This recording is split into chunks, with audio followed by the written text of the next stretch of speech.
Good morning students, welcome to Devs Educare. एक बार फिर से हम लोग नए टॉपिक के साथ है, 3D ज्योमेट्री करेंगे। 3D ज्योमेट्री 12th बोर्ड की पर्पज से सबसे इम्पोर्टेंट टॉपिक है। लास्ट 5-6 ईयर्स अगर देखें तो एवरी ईयर 12 मार्क्स के 3D ज्योमेट्री, और अगर वेक्टर भी आप उसमें इंक्लूड कर देते हो चैप्टर 10, तो ऑलमोस्ट 17 मार्क्स के आए हैं क्वेश्चंस। 3D ज्योमेट्री नाम से ही पता है कि थ्री डायमेंशनल ज्योमेट्री की बात कर रहे हैं हम, जिसमें एक्स एक्सिस, वाई एक्सिस और जेड एक्सिस तीनों एक्सिस होंगी। ठीक है, तो फिगर ड्रॉ कर लेते हैं।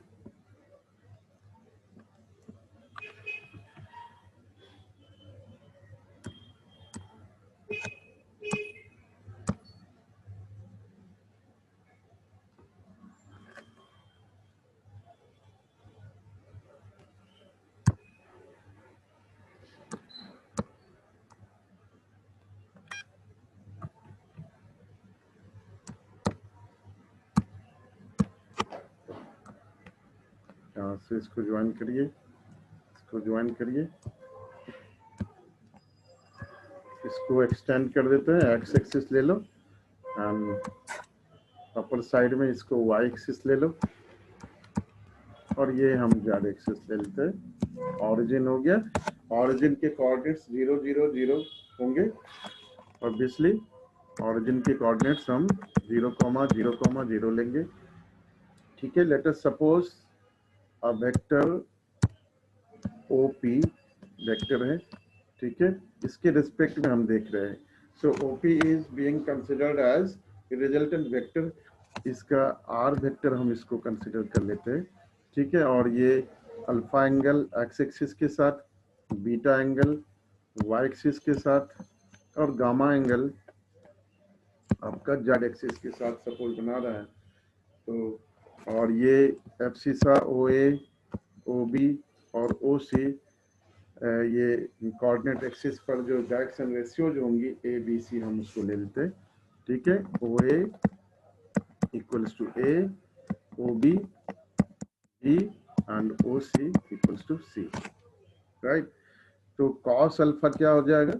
cos alpha A upon R होगा।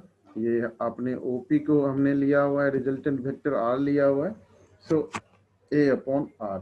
और cos अल्फा को अगर हम L से डिनोट करते हैं तो L equals to A upon R, and from here we have A upon L equals to R। पहले लिख लो इसको, cos beta equals to B upon R, which is M, and cos gamma equals to C upon R, which is M। ठीक है, सो यहाँ से एक important relation निकल के आएगा। पहले इसको एक ऐसे लिख लीजिए, L equals to A upon R है, तो A upon L equals to R। उसी तरीके से B upon M and N upon C upon N का R है। राइट, तो यहाँ से एक रिलेशन निकल के आता है कि direction cosines and direction ratios both are proportional to each other. ठीक है, DCs and DRs means direction ratios are proportional to each other। उनके रेशियो इक्वल होंगे, proportional to each other।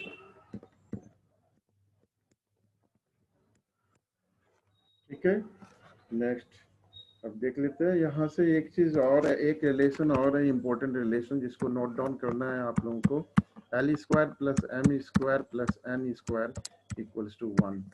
Right, so यहाँ से ऐसा भी आप इसको लिख सकते हैं कि cos square alpha plus cos square beta plus cos square gamma equals to cos square gamma equals to 1। यहाँ से भी एक इम्पोर्टेंट रिलेशन निकल के आता है। अब जब भी हम 3D ज्योमेट्री में पढ़ते हैं तो उसको दो पार्ट में डिवाइड कर दीजिए। एक पार्ट आपका लाइन से रिलेटेड होगा। ठीक है, vector equation, finding vector equation of line, या ये Cartesian form of equation of line, और दूसरा पार्ट आपका प्लेन का है। ठीक है, तो equation of line, finding equation of line.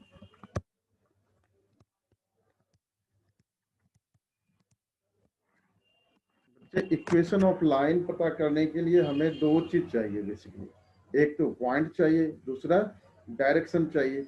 तो वो अलग अलग तरीके से अलग अलग क्लू हो सकते हैं इक्वेशन ऑफ लाइन निकालने के लिए। ठीक है,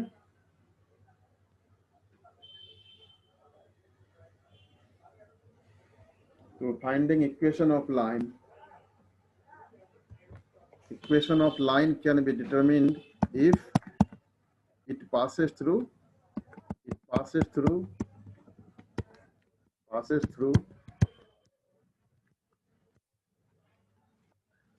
a given point and has given direction.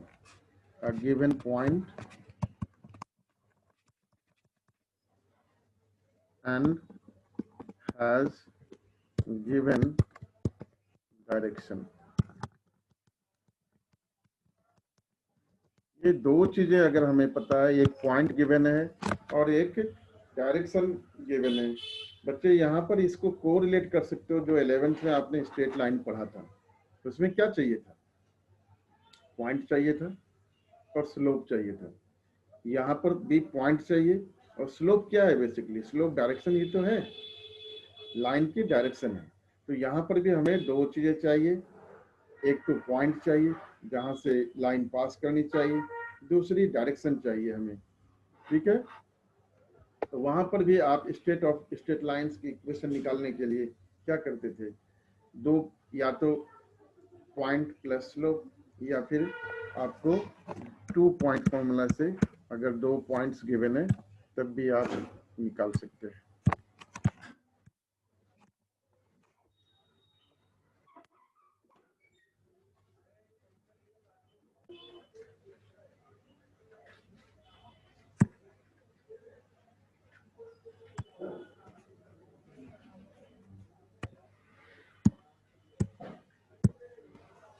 ठीक है, तो या तो आपको पॉइंट और स्लोप चाहिए, या फिर 2 पॉइंट भी अगर गिवन है कि 2 points are given, means line should pass through, it passes through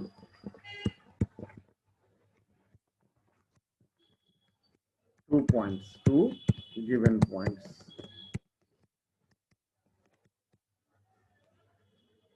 ठीक है, लाइन की इक्वेशन निकालने के लिए पॉइंट्स और कैसे निकालते हैं वो देखेंगे। उससे पहले एक और इम्पोर्टेंट रिलेशन है कि अगर आपने डायरेक्शन रेशियो आपको दिया हुआ है A B C, let A B C are D R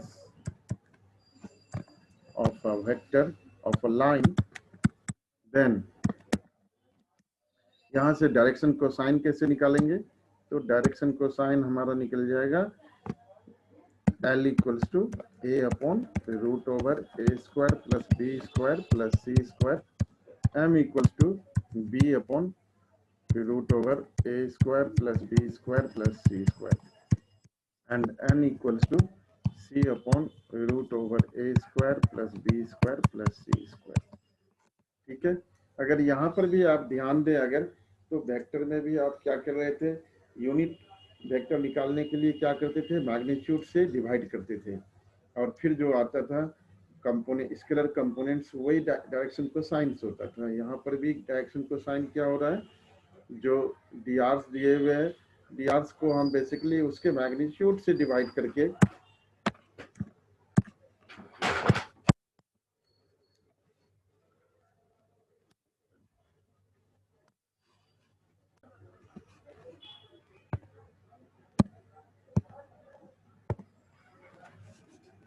D Rs को उसके मैग्नीट्यूड से डिवाइड कर रहे हैं, तो डायरेक्शन को साइन मिल रहा है। ठीक है,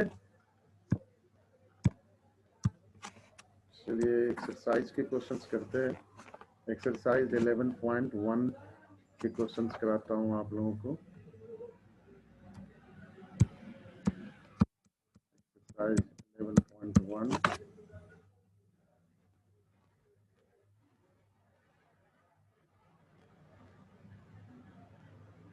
पहला क्वेश्चन है, if a line makes angles, if a line makes angles 90 degree, 135 degree, 145 degree with the x, y, z axis, find its direction cosines. तो क्वेश्चन नंबर 1, क्वेश्चन नहीं लिख रहा हूं मैं, जस्ट सॉल्यूशन इसका लिखूंगा। तो डायरेक्शन कोसाइन क्या होता है? Cosine of angle with the axis. तो एक्स एक्सिस के साथ एंगल आपका क्या है? cos 90 डिग्री है, तो cos 90, m क्या हो जाएगा आपका? cos 135 डिग्री, और n हो जाएगा आपका cos 45 डिग्री। तो this is cos 90, 0 to 0 minus 1 upon √2 and 1 over √2। ये आपका डायरेक्शन कोसाइन हो गया। cos 135 की वैल्यू minus 1 upon √2 होता है। ठीक है। Question 2, find the direction cosines of a line which makes equal angles with the coordinate axis। देखिए यहाँ पर एक रिलेशन था हमारा कि सबसे पहले दिया हुआ है अल्फा, बीटा और गामा, तीनों एंगल इक्वल हैं। तीनों एक्सिस के साथ जो एंगल है, दो एंगल्स आर इक्वल। तो that means cos alpha equals to cos beta equals to cos gamma. ठीक है। तो cos square L square plus M square plus N square equals to 1, ये रिलेशन पहले भी बता चुका हूँ। ठीक है। उसी रिलेशन को यूज करेंगे हम। तो ये आपका दो पार्ट में इसको डिवाइड कर दीजिए। So we have L square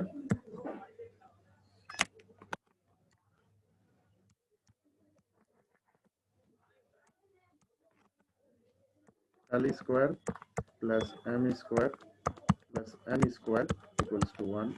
so L square, L को कॉस लिया आपने, कॉस स्क्वायर अल्फा हो जाएगा, एम को भी वही ले लो, cos square alpha plus cos square alpha equals to 1। From here 3 cos square alpha equals to 1। So cos square alpha 1/3 and cos alpha क्या हो जाएगा? Plus minus 1/√3। ठीक है। तो डायरेक्शन को साइन क्या हो जाएगा? Plus minus 1/√3 plus minus 1/√3 and plus minus 1/√3। Equal angles अगर बना रहे हैं तो डायरेक्शन को साइन ऑब्वियसली इक्वल होगा। Third question, if a line has direction ratios 18, 12, -18, 12 and -4, तो डायरेक्शन कोसाइंस कैसे निकालने?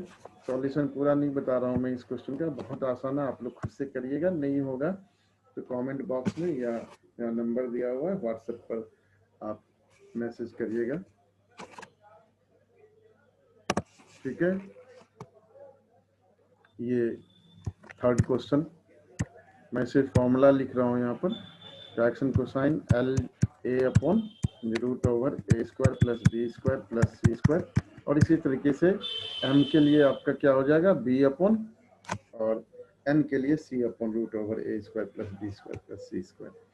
इस तरह से आप डायरेक्शन कोसाइन निकाल सकते हो अगर डायरेक्शन रेशियोज गिवन है। फिफ्थ क्वेश्चन में भी आपके ABC vertices of A triangle, उसके कोऑर्डिनेट्स गिवन है और फिर डायरेक्शन कोसाइन निकालना है। तो पहले आप AB वेक्टर निकालोगे, AB निकालोगे, फिर BC निकालोगे, फिर CA निकालोगे। ठीक है। तो AB वेक्टर निकालने के लिए क्या करेंगे?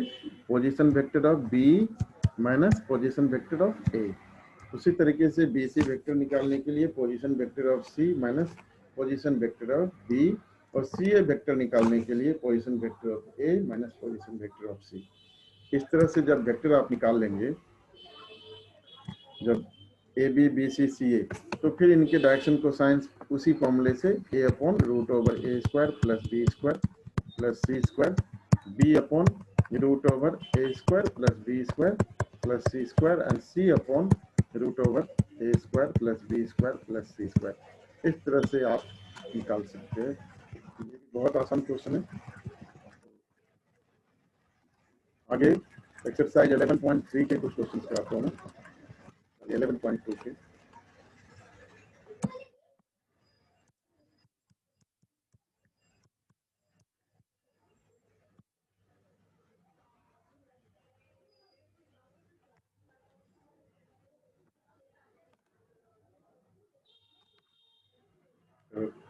एक्सरसाइज 11.2 देखिए।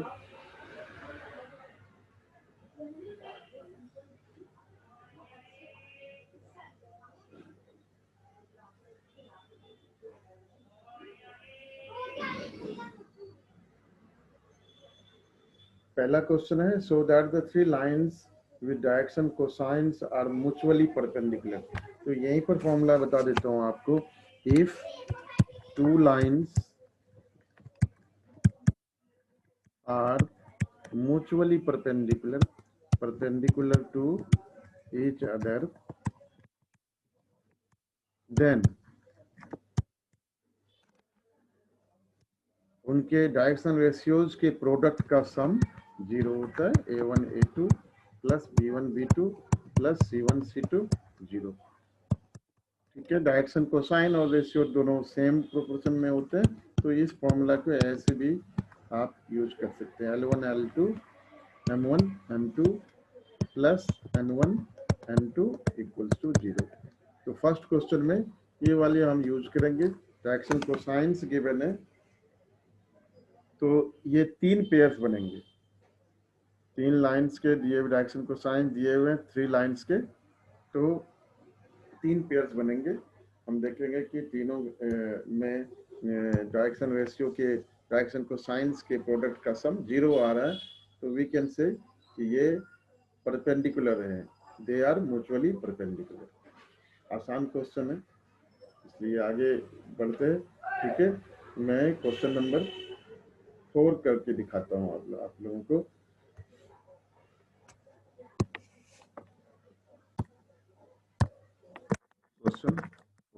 क्वेश्चन 4 क्या है? Find the equation of the line which passes through the point 1 2 3 and parallel to the vector.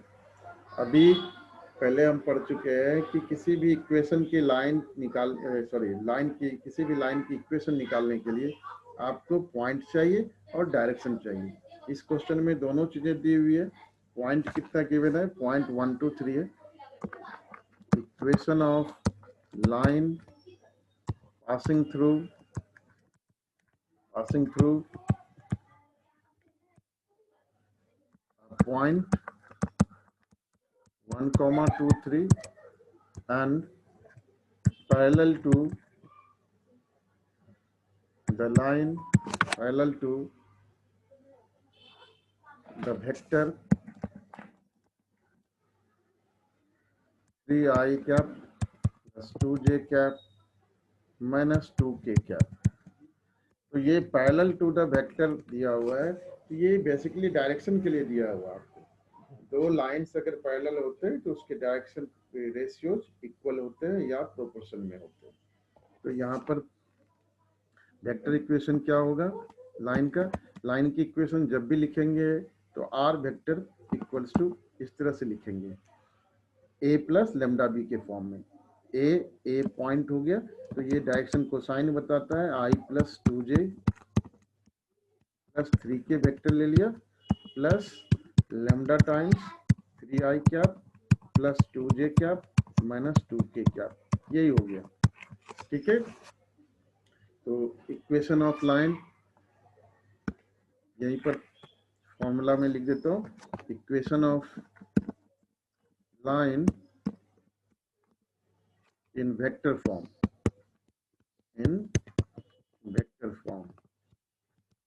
ये होता है आपका r vector equals to a plus lambda times b vector. A जो है डायरेक्शन को साइंस होगा, पॉइंट होगा, और b vector lambda b vector उसकी डायरेक्शन होगी। ठीक है, कार्टेशियन फॉर्म ऑफ इक्वेशन कैसे निकालते हैं? सपोज अब line passing through a given point x1, y1, z1 and a B c इसके डायरेक्शन रेशियोज हैं एंड डी आर्स आपके दिए हुए ए बी सी। तो Cartesian form of equation of line होगा x minus x one upon a, y minus y one upon b, z minus z one upon c. यहीं पर बच्चों बताता चलो कि यहाँ पर इसको लेमडा लेकर के आप फिर ये x equals to A lambda plus x1, y equals to B lambda plus y1, C z equals to C lambda plus z1 और फिर आप इसी से वेक्टर इक्वेशन निकाल सकते हैं। आर वेक्टर हमेशा हम लेते हैं एक्स आई कैप प्लस वाई जे कैप प्लस जेड के कैप। आर वेक्टर हमेशा ये लेते हैं हम। तो अगर यहाँ देखें तो ये x equals to A lambda plus x1, y equals to b lambda plus y1, z equals to c lambda plus z1। अगर हम इस इक्वेशन में रख दें तो इक्वेशन ऑफ लाइन निकल आएगी x i कैप, तो a lambda plus x1 cap, तो इसको हम x1